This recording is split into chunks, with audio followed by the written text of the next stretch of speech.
Oggi vi faccio vedere come preparare taco no sashimi. Facciamo i sashimi di polpo dopo che è stato lessato in pochi minuti per godere la freschezza e la morbidezza del polpo. Gli ingredienti sono il polpo scongelato, la salsa di soia e il wasabi. Abbiamo un mezzo polpo scongelato che pesa 600 grammi. Non volevo comprare uno intero e un signore di Bancalera di Pesce che mi conosce gentilmente mi ha venduto la metà. L'interiora del polpo era già stata eliminata, ma tolgo qualche pellicina rimasta. Eliminiamo la bocca e io ho dimenticato di togliere, ma togliamo anche gli occhi. Lo laviamo molto bene sotto l'acqua corrente.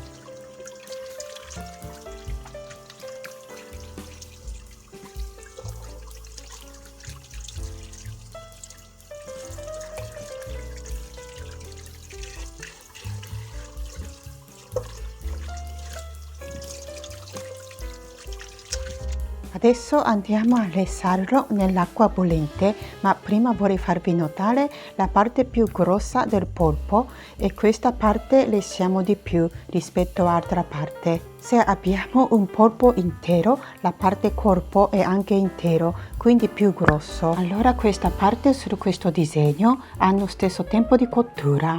Invece questa parte è più sottile, quindi lessiamo meno. Ma essendo a metà diventato sottile, quindi lessiamo meno la parte corpo questa volta, ma essendo attaccato sarà impossibile, allora separiamo da parte grossa tagliando. Mettiamo nell'acqua bollente prima questa parte e dopo un po' mettiamo il resto. Prepariamo l'acqua bollente abbondante nella pentola grande. Teniamo il polpo in questo modo, sto tenendo anche la metà della parte del corpo e come dicevamo mettiamo prima solo parte grossa e lessiamo per 30 secondi. Dopo 30 secondi possiamo farlo cadere dalla mano. Da questo momento lo lessiamo altri 2 minuti e mezzo, sempre con il fuoco al massimo.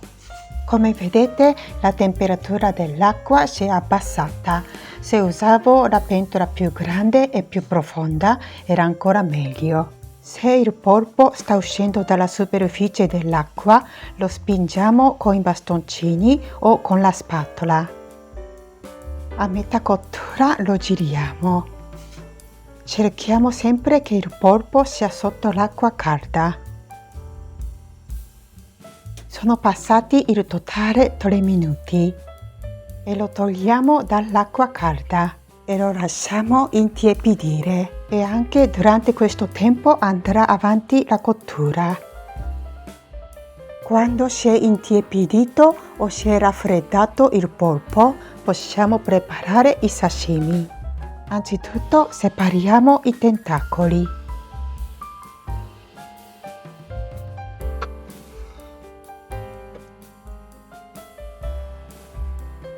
Tagliamo la parte più sottile e arricciata. Lo tagliamo sottile a circa 2 mm con il coltello steso in modo da poter avere la dimensione delle fettine più grande possibile. Il Giappone è un paese che consuma il polpo numero 1 al mondo e vengono consumati 60.000 tonnellate all'anno, ma in Giappone si pesca circa 35.000 tonnellate all'anno e quelli che mancano vengono dal Marocco e dalla Mauritania. Il 70% di polpi pescati da questi due paesi vanno in Giappone. Essendo più amante del polpo al mondo, abbiamo diverse ricette. I sashimi, i sushi, il numido, mettere nel oden, il fritto, il saltato, il sottaceto, i takoyaki o cuciniamo con il riso.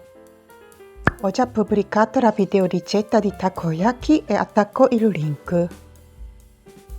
Tornando ai sashimi, quelle fettine già tagliate le impiattiamo come un ventaglio sul piatto che fa bel contrasto con il colore di sashimi di polpo.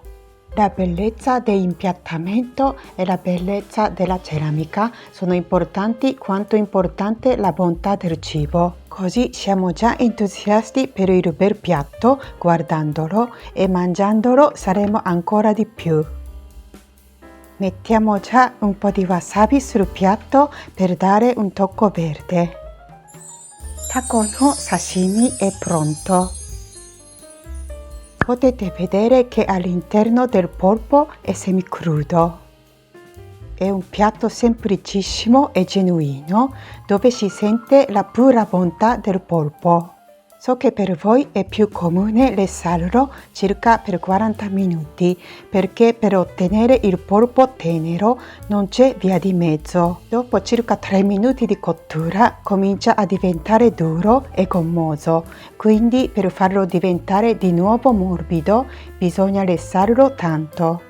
Per realizzare i sashimi o i sushi questa cottura di pochi minuti è perfetto. Perché all'interno del polpo è semicrudo, morbido e succoso. Lo mangiamo con un po' di wasabi e la salsa di soia.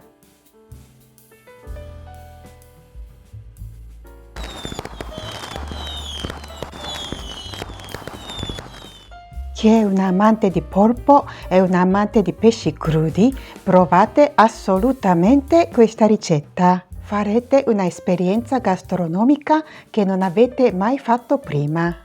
Con queste fettine di polpo potete fare diverse ricette, esempio mangiarle con la salsa ponzu o mangiarle con la salsa fatta con l'olio di sesamo, il sale, il succo di limone e tritato di cipollotti, oppure il carpaccio alla italiana. Solo parte più grossa dei tentacoli è adatta per fare i sashimi o i sushi, ma tutta l'altra parte si possono utilizzare per altre ricette. Vi consiglio di non prendere il polpo che pesa meno di 1 chilo perché i tentacoli cominciano a essere troppo sottili e non è adatto per la ricetta di sashimi. Spero che anche voi avrete la fortuna di incontrare una pescheria che possa vendervi la metà del polpo grande, almeno che non siete una famiglia numerosa o non per la cena con diversi amici. Questo video termina qui, se vi è piaciuto potete lasciare un like o un commento per farmi sapere cosa ne pensate. E se non volete perdervi i prossimi video potete iscrivervi al mio canale cliccando sul pulsante iscriviti qui sotto. Grazie per aver guardato questo video fino alla fine. Ci vediamo presto con prossima video ricetta. Ciao a tutti!